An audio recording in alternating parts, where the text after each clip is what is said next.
Hey everybody, and welcome this week to Hamelin's Journey. This is a monster collector and bullet hell game inspired by the 90s cult classics Pokemon, Dragon Quest, and Monster Rancher. I know it's made by Xena Spectacle and this Warcus. The link to this game will be in the description. I think it's pretty fun. I want to show all the secrets off in it and stuff, and I want to collect all the monsters and show them to you. At the beginning here, there is a cutscene, which I'll be quiet for, but otherwise I'll be yapping this whole playthrough, so let's go ahead and get started.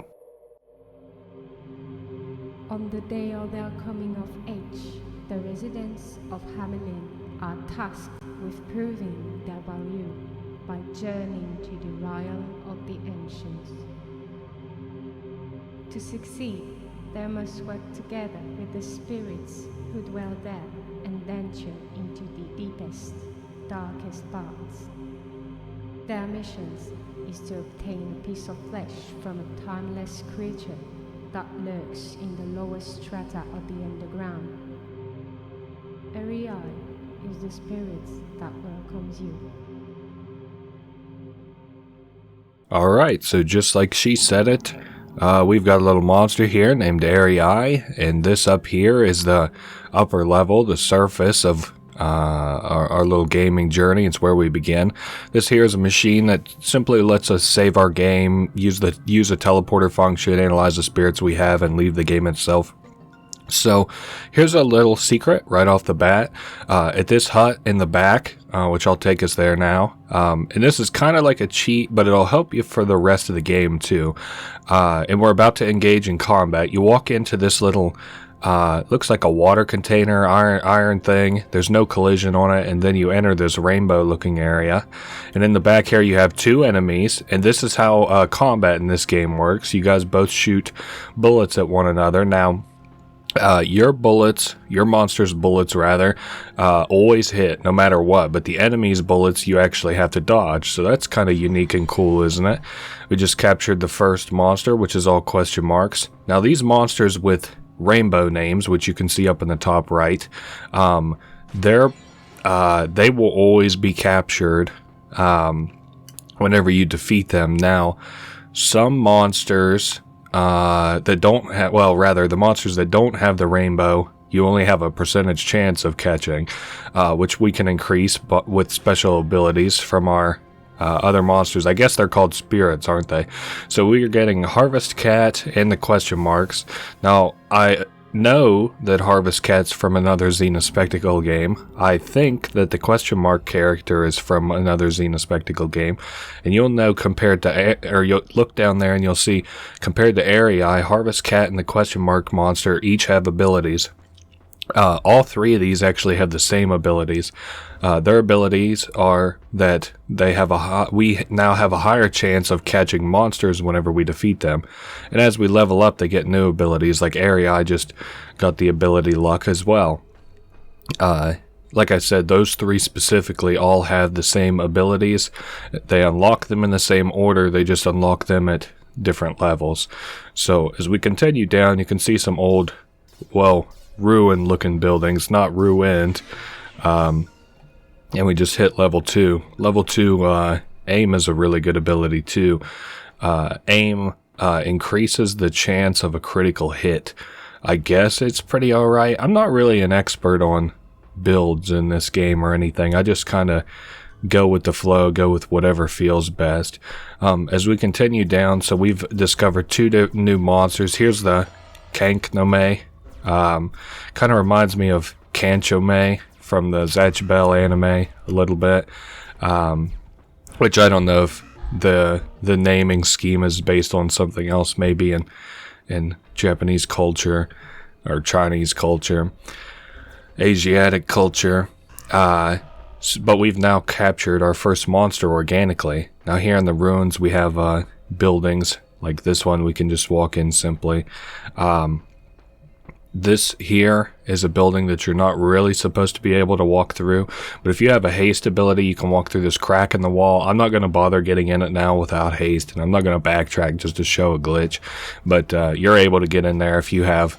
I'm sorry, it's not actually haste. It's I'm not sure what it's called, but it's the ability where you move faster. Actually, I have all of the abilities here on a list. Let me see. Quicken. It increases movement speed. I'm trying to think which monsters, in case you want to see that glitch for yourself, increase movement speed. I think, well, I don't know. Maybe we'll see one in this Let's Play. I don't know one offhand. You'll have to accept my apologies. I have the lists of what all the abilities do here, but of the monsters that you capture, but not which monsters have that ability. But speaking of abilities, Area just now got another level up, and with it, the increased... or the additional ability, the same one Harvest Cat and the question mark both have, of aim. And again, they both just got another ability themselves, which is the wisdom ability. That makes it so that enemies give more EXP when defeated. There we go. I wanted to catch that poise ago. This game, sorta, I feel, has weird scaling. I'm not sure if I don't think it was built for like a thing. Like, it wasn't built for like Summer Screamfest or any of like the collections. So I don't think it was time constraint. But as like much as I really like this game, there's some other, I don't know, not dreck to it, but things that don't really seem polished. Enemy placements in certain rooms, while done deliberately, sort of seem a little goofy. And I'll show them maybe a little later on. Anyway, I think between that teleporter and the next teleporter, we don't see enemies. But something we do see here is, you see like these outlines of buildings or structures or something.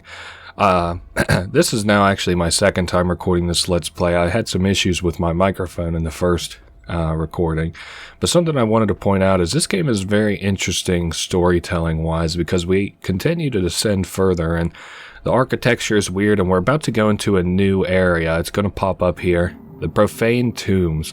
So kind of like a sacrilegious tomb, but like the question is, you know, why? Let's go up to the surface here. I'm looking to decide which monster I would like to add to the team. I think I'm going to add Poisigo to the team. We do have a kind of pain in the ass part sort of coming up. We're going down to the profane tombs, and there's a locked door there. Keep an eye on that. We'll be coming back here later. So these monsters here take quite a bit to kill. It's not so bad because we have 3 monsters, and we're really not even supposed to have, you know, as many as we do right now. Like, I think you're supposed to discover the Harvest Cat and the question mark monster, or Spirit. Whoa, I just got nailed, I believe. And we caught Fangio, which is cool. And hella level ups all around. Oh yes, we got Quicken, so we can at least move fast. There's your monster with Quicken, if you're curious. Sorry. I think you're supposed to get Harvest Cat and the question mark monster. Like, just discover it organically, and even then it's supposed to be like a kind of rare thing, I imagine, for most players. So normally you would come down here with a monster, maybe 2. So anyway, what I was going to say, this room's completely filled with these Fangios. In my first recording, I cut me fighting them, and I think that was a good call. So I'm going to cut, and I will be back in 2 seconds. Alright, so I'm down to the last little couple of enemies in this room. It's just another batch of 4, which is fine. Our monsters have obviously gotten some level ups, and with them new abilities. I'm going to do right to left from the monsters that are down on the screen. Poisigo got shield, which lowers the amount of damage that we take if we get hit. And then Harvest Cat and the question mark monster both got the same ability as usual. They got haste. Now haste, unlike Quicken, actually increases our fire rate, so we fire a lot faster. And there we go, we just finished the second one. And Enrage is which Poisigo just got, increases the amount of damage that we do. So now in this next room we have Librazors. I'm trying to think how to best describe Librazors. They feel really dangerous, but I don't think they do more damage than other enemies. In my first playthrough of this, I kind of didn't make that exactly clear. But yeah, I think they feel so dangerous because they shoot so frequently and their movement patterns are different than other enemies, so it sort of feels like they deal more damage. But if I take I'm trying to kill, there we go. If I take like a hit, yeah, it took about a third of our HP, which is about what I think the last room's enemies took as well. So I'm trying to think. We got another room that has 2 Librazors. I still don't like seeing Librazors, for the record. Again, I feel like they do shoot faster, it feels like, and they absolutely shoot more erratically. Or maybe move more erratically is what makes them so dangerous. Now in this room we have a button to press, and down there you can see a bunch of arms. Those are all enemies, and they're all about twice our level right now. So if I kind of come right... yeah, they'll start shooting at us. There's Shandios. I'll come back here later, but that's the enemy placement for the Shandios, just in case I don't come back in an effort to catch some of those. They're much higher than your level is right now, so I don't care to grind them right this second.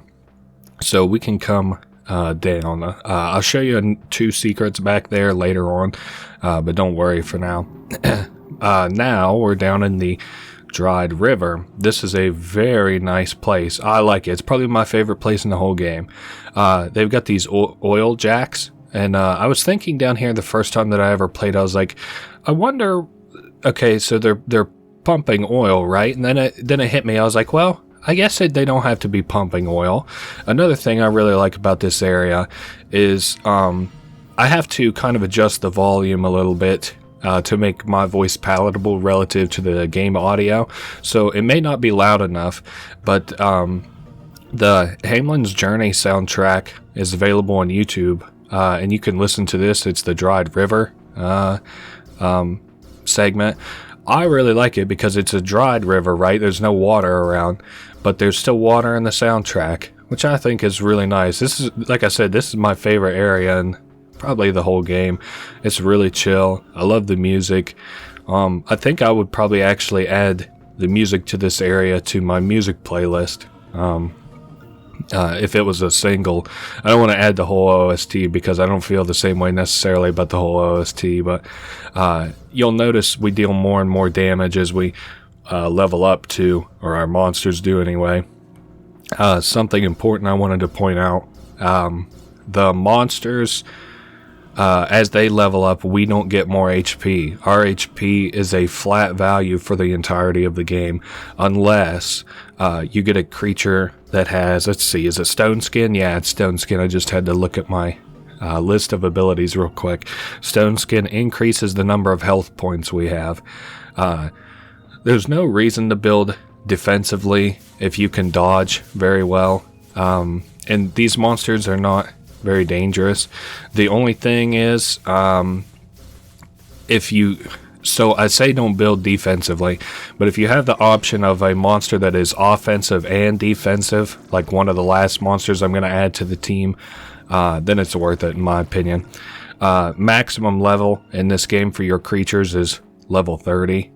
Which you'll notice we're about halfway to getting. And I'd say the Let's Play is a little bit about halfway over probably. I'm going to show all the secrets, but I'm going to cut the monster grinding. I am going to show how you might go about grinding the monsters though. I'm also having a lot more luck dodging the projectiles. The last time I recorded this was the middle of the night, and in addition to audio problems, I was like dying a lot. So I'm really glad. I'm usually not, trust me, but I'm really glad that I decided to go back and do this one again. So we just got the haste upgrade, which increases our fire rate, and 2 of our monsters, the Harvest Cat and the Question Mark monster, each got vision upgrades, which increases the range from which they target and shoot. And we have been capturing every monster basically that we have killed. Let me see if I have Soothe wrote down. Increases health regeneration for us. So after we get out of this battle, yeah, we'll start regenerating health faster. Again, specifically Soothe is really useless because you don't regenerate whenever your monsters are locked onto an enemy. So it's kind of useless in that regard. But, I mean, I don't know. I like that all the monsters have abilities and they're unique. And just like normal monster collecting games, some abilities are really useless relative to other ones. I mean, even popular games like Pokemon or Monster Rancher or, you know, whatever is popular these days, I guess they all have abilities that aren't really that helpful, but they still exist in the game because, you know, for every really good ability, not only is there a really bad one, but for every useful ability, there's a really not so useful one.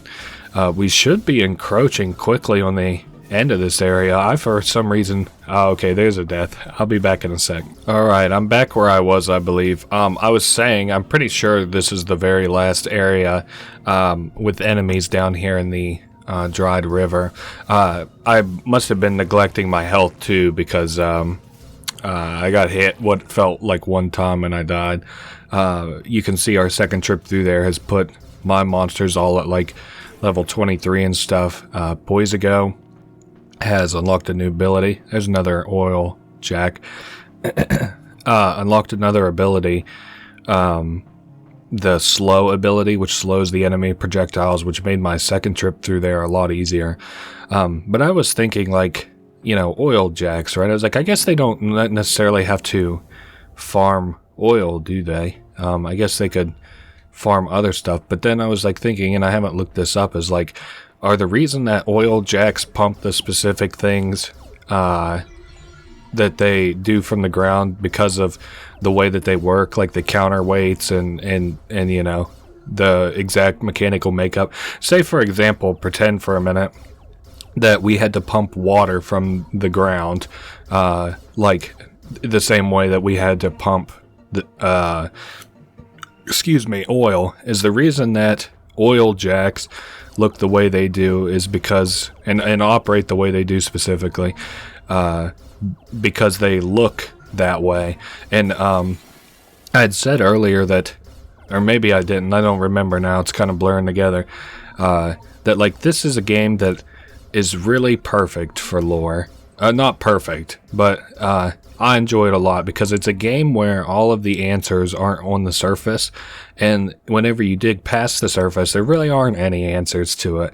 And a lot of games do that lazily, and I doubt they put too much thought into it, just guessing, but this is a game where it doesn't feel lazy, and I also am kind of satisfied with not having an answer, which is kind of unusual relative to how I normally feel about stuff like this. Like, if this had been in a different game that I didn't like so much, I'd be like, what? Those developers were so lazy. Come on now, you could have gave it a proper story. But like, there's generators around and traffic cones, so you know, is this like a high traffic area? What do they need generators for? Obviously, the architecture of this area is like different and somehow the same as like the surface architecture. Like the surface has like, you know, metal piping and stuff. This has like more traditional, or again, not traditional, I guess more modern, like drill rigs and stuff you can see around. Not just the oil stuff we've seen so far either. Also, we're hitting 3 buttons to unlock the boss area. Now, in addition to the boss, there is 1/2 last secrets I want to show. The first last secret is another boss, a secret boss. The second thing I wanted to show is the reward certificate you get for beating the game. Well, not beating the game, sorry. You get for collecting all of the monsters. I think what I am going to do is I'm going to get up to this next area before the boss area. I'm going to change my team up because I don't like this team composition very much. And then I will be back in 2 seconds. I'm going to grind a little bit. Give me just 1 second. Alright, we're back. I have a completely different build with new monsters. And I do have to clarify a few things. But before we do that, let's look at our new monsters and their stats. So firstly, most of the monsters are maxed out, like level 30s. They all have all their abilities. Armises is one of the new ones, Keknome, and Librazor. Just a few things I wanted to point out. This is mostly damage, but in conjunction with that, we now can basically not take hits. Keknome has haste, increased attack speed, increased crit chance, increased damage dealt to enemies, and I don't care about the slow really. Doubles maximum damage of all spirits, friend or foe. So whereas the last time you saw us, I now have 2 monsters that do have glass cannon, and what that means is we basically deal, before we dealt about 100 damage per shot, now we deal about 500 damage. Well, not on average, but that's the maximum, same way as before.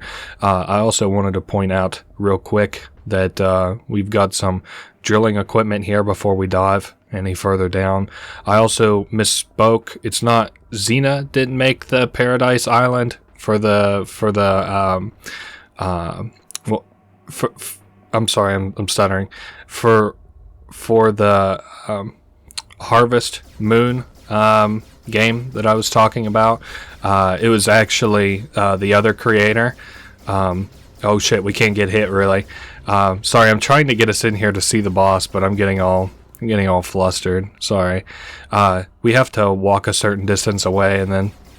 Alright, so there's the boss. I'm trying not to stay in this room because they have different segments, basically. Oh, I just got hit a couple of times. They have different... so, like, once you drop the boss's HP so much, these enemies spawn in. And, yeah, that's the boss. I know we're not getting a very good look at it. Yeah, I'm trying not to die to the enemies that are going to spawn in. After this wave, there's one more wave of enemies. There he is. He looks kind of like a priest a little bit. Oh, I just died. Fuck, I'll be back in a sec. Alrighty, we're back basically. We've got some gem and holes. Sorry I lost my train of thought. The game I was thinking of was Harvest Moon. And there is the final boss. We're about to kill him. Or the boss of the game, rather. And we have a cutscene here. Oh, please don't tell me it just hung.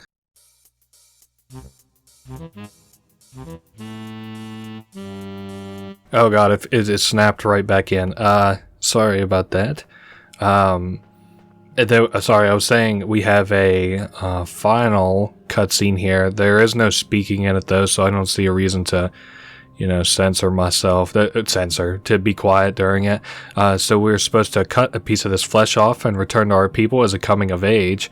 But interestingly enough, we have our partner Arii there. And now it turns out we've been impaled by him. So was this really a journey about collecting the flesh or giving our flesh to this fleshy mass?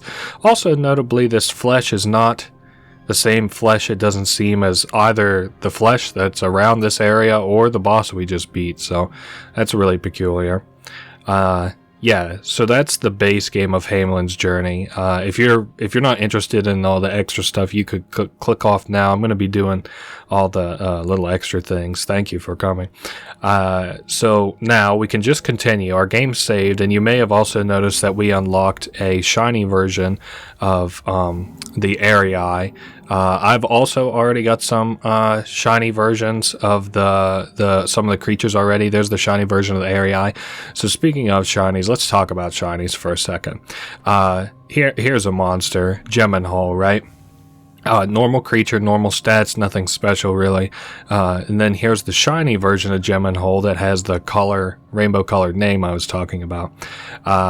It has increased stats. Otherwise, there's nothing really special about it, I don't think. So what was that? Oh, yes, of course. The two things that I wanted to show. Let's go to the Profane Tomb. So this door is now open, but I do want to show you just something a little bit stupid, maybe. Not stupid, but it's... I don't know. Anyway, I'm going to try very carefully to dodge all these shots from all these enemies. We work our way back to where the Librazors are, if you remember where they're at. This next room, and knock them out. So, I anticipate dying here, but I just want to show This door here, which was locked before, and maybe you were wondering what it was for, what it does, because the other way is the exit to the next area. So I'm just going to peek my head up. We can clip right through it, right, and go into the next area, sort of. I'm trying not to go too forward, because off that lip there, we can walk forward and we'll fall right through that ground. And then we're going to get obliterated by enemies. It's the hand room from before. Oh, yep. See, just like that. And that is so loud on my end. I just turned my headset down. So Profane Tombs. This is where the area for the second secret boss. And it sort of reminds me of the Four Kings boss fight from Dark Souls 1. Where you have to enter it by going down some steps for a little while, and then you have to have a certain ring equipped, and then you just throw yourself right down the middle. I'm looking for the boss. Oh yeah, there he is. He kind of looks like an angel a little bit. He's not too hard. Actually, I would venture to say he's really not hard at all. You just have to dodge the shots. This is, I guess, a little bit harder because we can't take a hit. If I got hit before, I could at least take... Oh, God damn it, I'll be right back. Alright, as I was saying, basically we could take a hit before, but, not now with our current build, which is fine. Once you get it down to half health, a timer starts, and that's how much time you have until I think you automatically die or lose. I've never actually let the counter count all the way down, so I don't know exactly what happens. I just know that it probably isn't good. There's no red timers in a video game, I think, that are very good, and maybe it's not even half health. Maybe it's if you're down here for so long, because it's very nearly dead. Now, collecting this boss is very important if you plan on grinding all of the monsters. Also, is level 30 not the level cap? Yeah, because I just saw my area. I just hit level 31. Maybe bosses can supersede the level cap, because I know they give chunks of EXP. I don't know. Sorry if that was a misspeak by me. I guess I've been pretending like I know everything about this game, but I might not know as much as I think.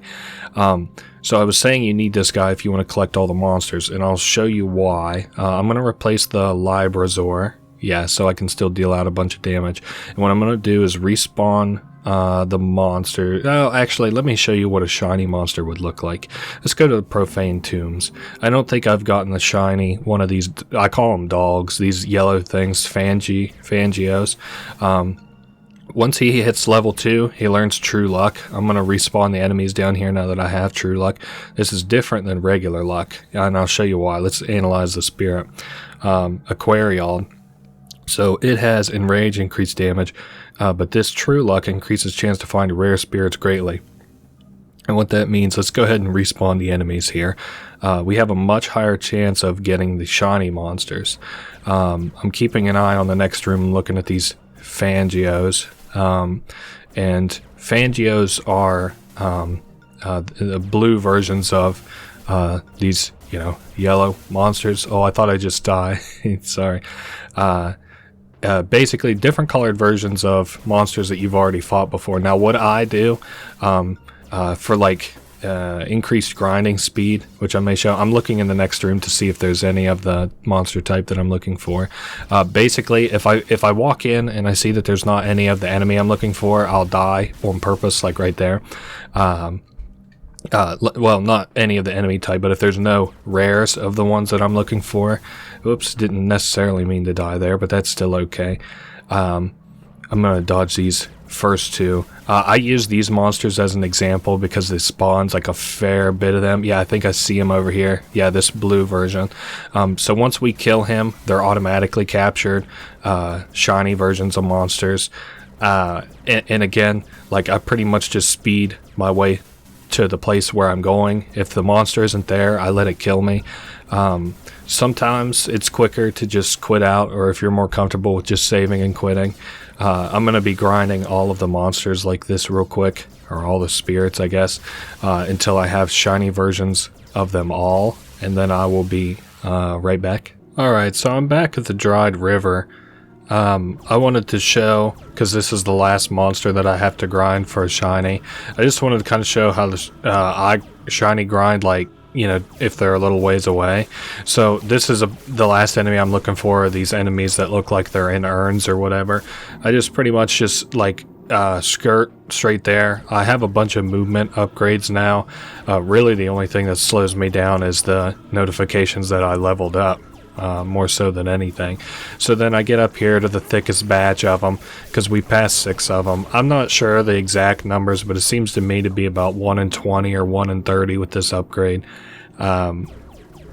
So yeah, I just wanted to kind of show how I am going to grind this last anime, because it is the last one that I need before we have all of the spirits captured. I'm currently, I guess I can go ahead and save real quick and show you I'm at 26 out of 27. I haven't really been grinding for 3 hours. I stepped away and left the game running for a minute, just in case you were like, wow, he cut out a lot of grinding, holy moly. Nah, don't worry, there's the last shiny that I needed. So that's how I shiny hunt in this game, I guess, if you can call it that. And after we collect the last one, we get a Hamelin's Journey official diploma. Congrats, this diploma certifies that you've collected all the spirits of this realm. Thanks for playing. Signed Xena Spectacle, Spectral, and Warcus. And then you can open it in browser, and it takes you to a Google Drive link where you could print this out as a PDF, I think. I'm not going to be doing that.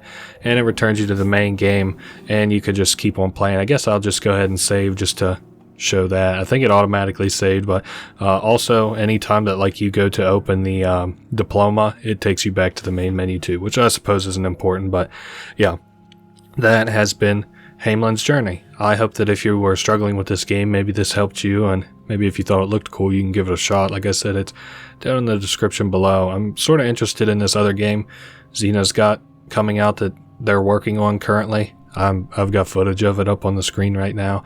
It looks really cool. Kind of reminds me of Petscop a little bit. But yeah, that's been Hamelin's Journey. I guess it was sad for our main character, but I had a good time as a player, and I hope you guys had a good time as a viewer. I will see you all next week. Thank you for watching. Later.